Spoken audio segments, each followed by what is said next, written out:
Okay, we're going to cook my chocolate fondant. Really, really nice, simple, delicious dessert. And like something like a souffle, people often worry about them, think they're going to go wrong, but I'll show you, do exactly what I do, nice and easy. So hopefully you've got your pan on with the water, and if you have a look, it's just very barely, just about boiling. You can just see a few bubbles on it. That's plenty hot enough, and just about an inch of water in the bottom of the pan, because we're going to pop the chocolate and the butter straight into your glass bowl, and then that sits nicely on the pan.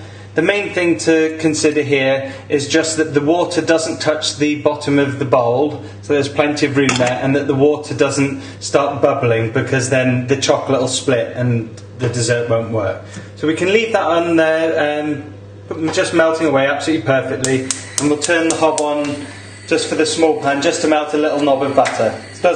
Not a lot, just a little knob of butter like that. Swirl it around to try and speed up the process. The sooner we get this finished, the sooner we'll be eating chocolate fondants, which isn't a bad thing. And all we're going to do with this is just brush the melted butter into the ramekins.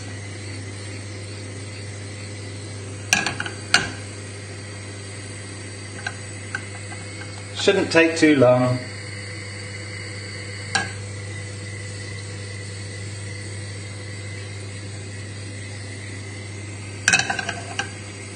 We're almost there. It doesn't have to be 100% melted. We're not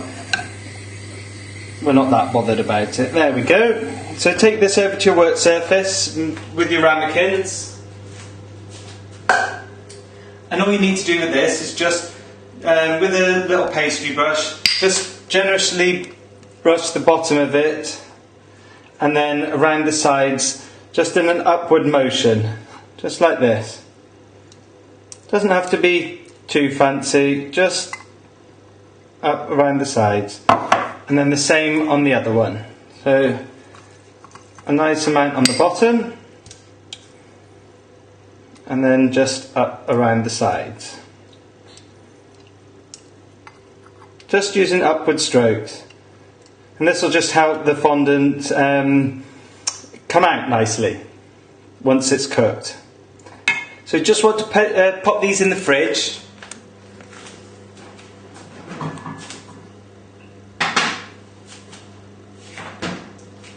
And now we'll get on with the eggs and the sugar. So we just need to crack 2 eggs into a bowl. Try not to get any shell in, which is always the difficult bit.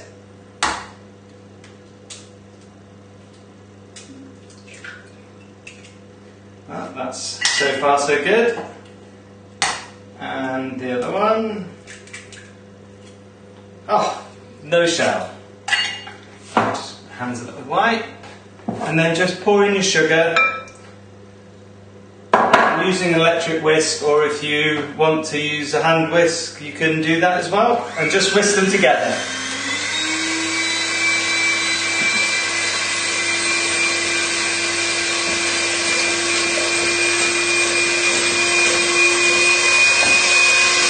All you're looking for here is for it to start changing colour. It should go a little bit paler and just thicken ever so slightly. It's starting to change colour now. Hopefully yours is looking something like this. It's just going a little bit paler than the bright yellow that it started off with.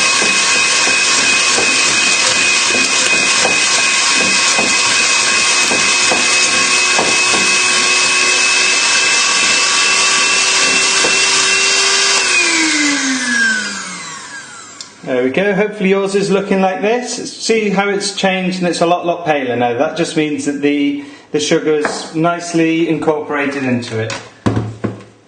And now we just need to beat in the flour. And a good little tip is, if you've got flour, and I wouldn't be able to sieve it into here without getting it all over the work surface, it's not quite as good as sieving it, but if you just take a little whisk and just whisk through your flour in a bowl, it'll just get rid of most of the lumps and put a little bit of air into it. Not as good as a sieve, but it'll work perfectly well for something like this. So just a little whisk, and then straight in. And then we're just going to mix that together with a wooden spoon.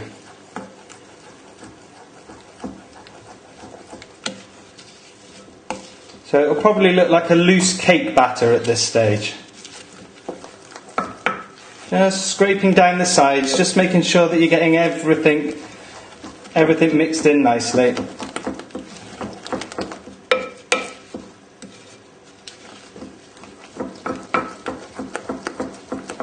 There we go.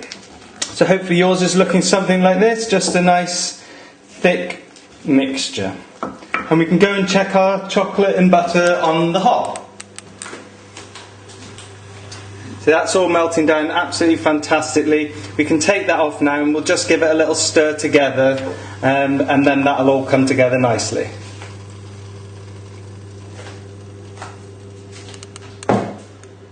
Right, so just using a spatula, just give it a stir together.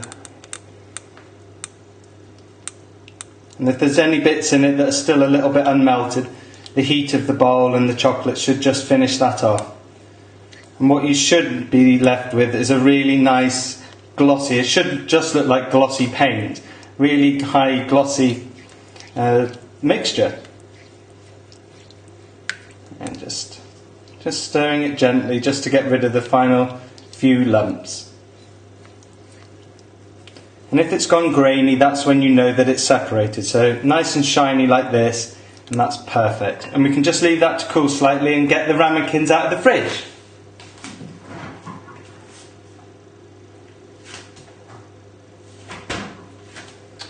Right, what we need to do with the ramekins is just exactly repeat the process the same as before, as we did with the butter. So just with the rest of the butter that you had in your pan, just on the bottom of the ramekin and then round the sides.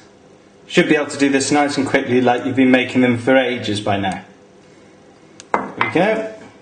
The same with the other one.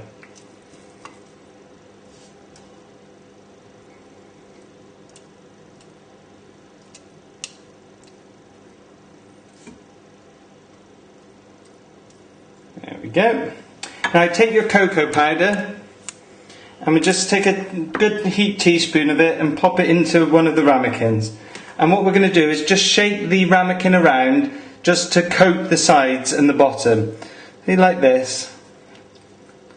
And then if you just roll the, whilst holding it over the other ramekin, so if any bit spills out or go into the ramekin you're going to use next anyway. So just rolling it around like this, just making sure it's all nicely coated with the cocoa powder.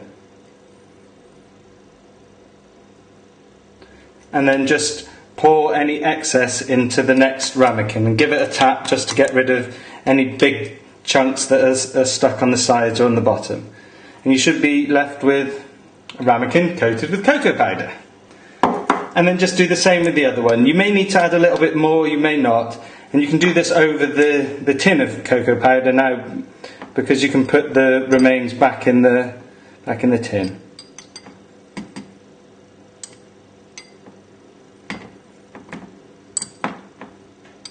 There we go.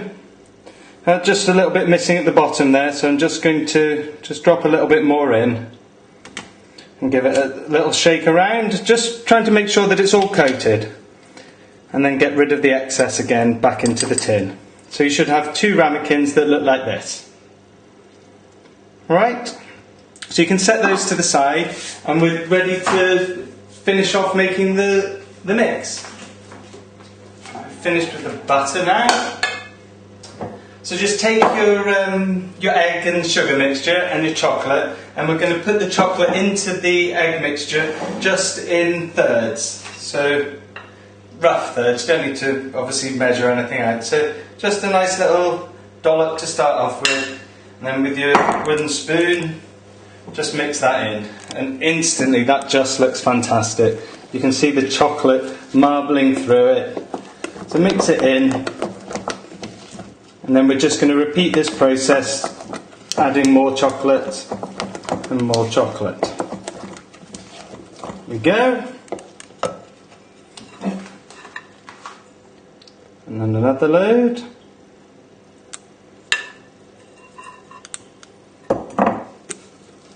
and then mix it in. Resist the temptation to eat it now. It wouldn't actually be that nice because of the flour. Although I'm sure you're going to try it. There we go, and then the last lot of the mixture. So just pouring it in, and just scrape all the last bits of goodness with your spatula. There we go. And then just beat the rest of that in. And we're almost there. So all we need to do now is just divide the mixture up in between the two ramekins and pop them in the oven, and we'll be done. Right, so before we pop them in the ramekins, hopefully yours mixture, just want to check yours is looking the same as this. Just a nice chocolatey, yummy, delicious, whatever other word you want to use, mixture. So just take your ramekins and then divide the mixture into the ramekins, just dividing it up equally.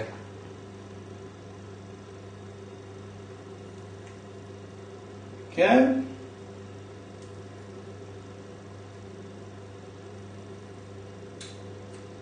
It's amazing how you don't spill any at this stage when it's chocolate. A bit more in this one.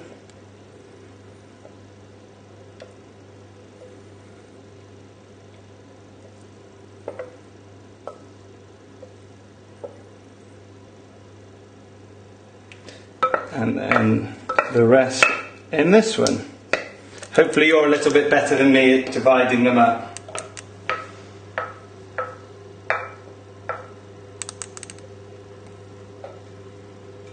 There we go, they look about even. So all you need to do is pop these on a baking tray and pop them in the oven, and what I want you to do is carry on watching. Don't put them at the same time as me like we normally do. And if you carry on watching, you'll see me taking them out of the oven, and I'll tell you how long it's been, and so you can show you exactly what you'll be looking for. It'll take about 11 to 13 minutes, and just really depends on your oven how long it'll take. So you don't want to overcook them, you don't want to undercook them. So if you just carry on watching, once I put these in the oven, you'll see how long it should take.